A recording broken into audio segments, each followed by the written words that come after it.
नमस्कार मित्रों, मैं एस कुमार स्वागत करता हूं आपके अपने YouTube चैनल में।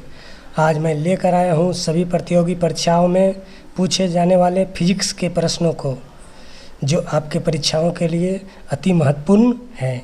हमने फिजिक्स के पार्ट 1 अपलोड कर दिया है और ये पार्ट 2 है। इसे ध्यानपूर्वक पढ़ें। ये रहा पार्ट 2 का पहला प्रश्न। बैरोमीटर का पाठ्यांक जब तेज़ी से नीचे गिरता है तो किस चीज़ की संभावना होती है?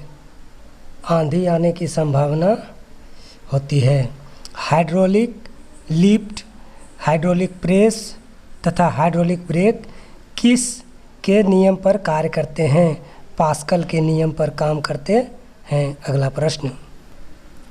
जब कोई वस्तु किसी द्रव में पूरी अथवा आंशिक रूप से डुबोई जाती है तो उस वस्तु का भार वहाँ से हटे हुए पानी के बराबर हो जाता है। यह सिद्धांत किसने दिया था? आर्किमिडीज ने। आपेक्षिक घनत्व को किससे मापा जाता है? हाइड्रोमीटर से। सामान्य जल की अपेक्षा समुद्री जल का घनत्व होता है अधिक।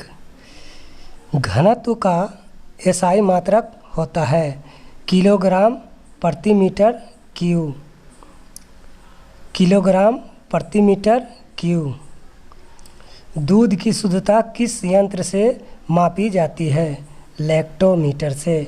पृष्ठ तनाव का एसआई मात्रक होता है न्यूटन प्रति मीटर। अगला प्रश्न। लालटेन या लैंप की बत्ती में तेल ऊपर की ओर चढ़ता या पेड़ की पौधे की शाखाओं, तनों व पत्तियों तक जल और आवश्यक लवण का चढ़ना किसका उदाहरण है? केशिकत्व का। साबुन, डिटर्जेंट आदि जल के पृष्ठ तनाव को करते हैं कम। साबुन, डिटर्जेंट आदि जल के पृष्ठ तनाव को करते हैं कम। साबुन के घोल के बुलबुले बड़े इसलिए बनते हैं कि जल में साबुन घुलने पर उसका पृष्ठ तनाव कम हो जाता है। श्यानता किसका गुण होता है? द्रवों तथा गैसों का। आदर्श तरल की श्यानता क्या होती है? 0। ज्वालामुखी से निकलने वाला लावा बहुत अधिक गाढ़ा होने पर भी तेज़ी से बढ़ता है क्योंकि उसका घनत्व अपेक्षाकृत कम होता है। अगला प्रश्न। एक निश्चित पथ पर गति करती वस्तु जब निश्चित समय अंतराल के पश्चात बार बार अपने पूर्व पथ को दोहराती है तो इस प्रकार की गति को क्या कहते हैं? आवर्त गति। अगला प्रश्न। चंद्रमा पर लोलक घड़ी को ले जाने पर उसका आवर्तकाल बढ़ जाता है। चंद्रमा पर लोलक घड़ी को ले जाने पर उसका आवर्तकाल बढ़ जाएगा। किसी पदार्थिक माध्यम, ठोस, द्रव अथवा गैस में संचालित होने वाली तरंगें क्या कहलाती है? यांत्रिक तरंगें। अगला प्रश्न। ध्वनि किस तरंग का उदाहरण है? अनुदैर्ध्य तरंग का। सभी विद्युत चुंबकीय तरंगें किसकी बनी होती है? फोटॉन की। विद्युत चुंबकीय तरंगों की तरंगदैर्घ्य कितना होता है? 10⁻14 मीटर से 10⁻4 मीटर तक। अगला प्रश्न। गामा किरणें की आवृत्ति कितनी होती है? 10⁻20 हर्ट्ज से 10⁻18 हर्ट्ज तक। रेडियो तरंगे की आवृत्ति कितनी होती है? 10⁻10 हर्ट्ज से 10⁻4 हर्ट्ज। अगला प्रश्न। एक्स किरणें की आवृत्ति कितनी होती है? 10⁻18 हर्ट्ज से 10⁻16 हर्ट्ज। पराबैंगनी किरणें की आवृत्ति कितनी होती है? 10⁻16 हर्ट्ज से 10⁻14 हर्ट्ज।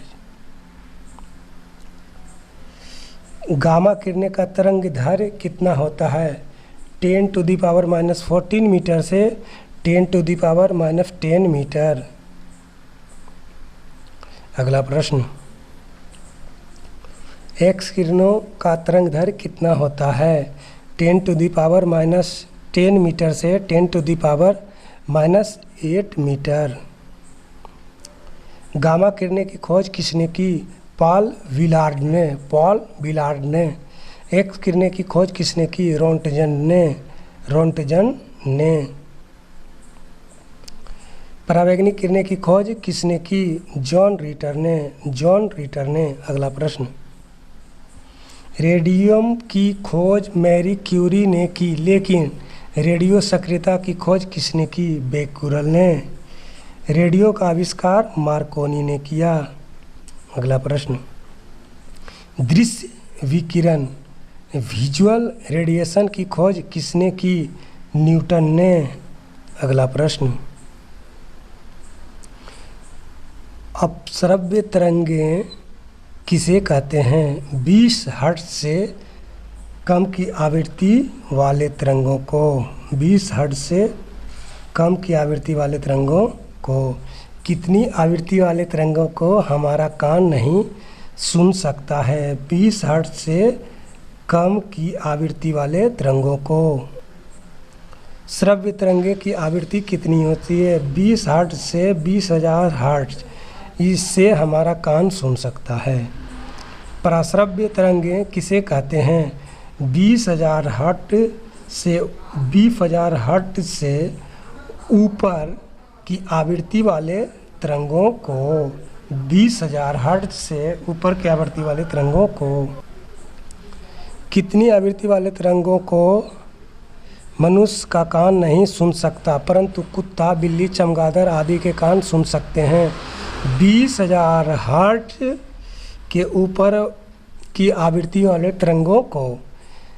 अगला प्रश्न, विद्युत चुंबकीय तरंगों के गुणों की अवधारणा किसके द्वारा प्रतिपादित किया गया था? मैक्सवेल के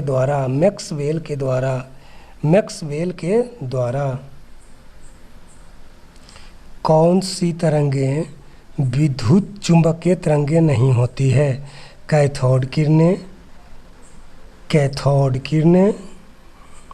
केनाल किरणें, अल्फा किरणें, बीटा किरणें, ध्वनि तरंगें तथा पराश्रव्य तरंगें। कौन सी तरंगें विद्युत चुंबकीय तरंगें नहीं होती है? कैथोड किरणें, कैनाल किरणें, अल्फा किरणें, बीटा किरणें, ध्वनि तरंगें तथा पराश्रव्य तरंगें। अगला प्रश्न, समुद्र की गहराई का पता लगाने के लिए किस तरंग का इस्तेमाल किया जाता है? पराश्रव्य तरंग।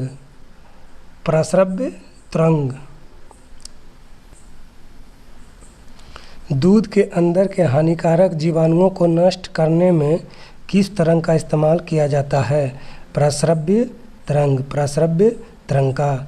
गठिया रोग के उपचार एवं मस्तिष्क से ट्यूमर का पता लगाने के लिए किस तरंग का इस्तेमाल किया जाता है? पराश्रव्य तरंग का।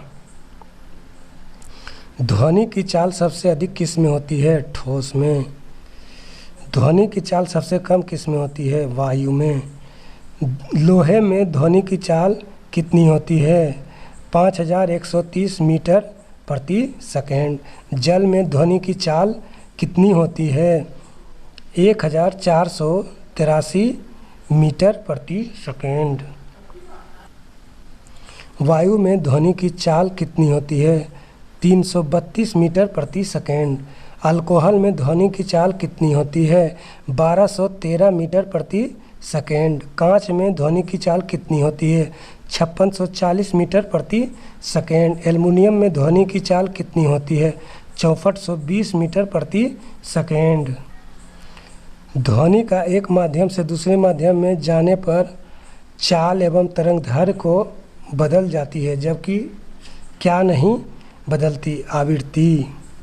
ध्वनि का एक माध्यम से दूसरे माध्यम में जाने पर चाल एवं तरंगदैर्घ्य तो बदल जाती है, जबकि क्या नहीं बदलती? आवृत्ति। यदि मैक संख्या 5 से अधिक हो तो ध्वनि की चाल कहलाती है अति प्राध्वनिक। अति प्राध्वनिक। यदि मैक संख्या 5 से अधिक है तो ध्वनि की चाल क्या कहलाती है? अति प्राध्वनिक। यदि मैक संख्या 1 है तो ध्वनि की चाल क्या कहलाती है? प्राध्वनिक। प्राध्वनिक। अगर ये वीडियो देखने में अच्छा लगा हो तो प्लीज़ मेरे चैनल को सब्सक्राइब एवं लाइक ज़रूर करें। फिर मिलते हैं अगले वीडियो में। तब तक के लिए धन्यवाद देवी और सज्जनों।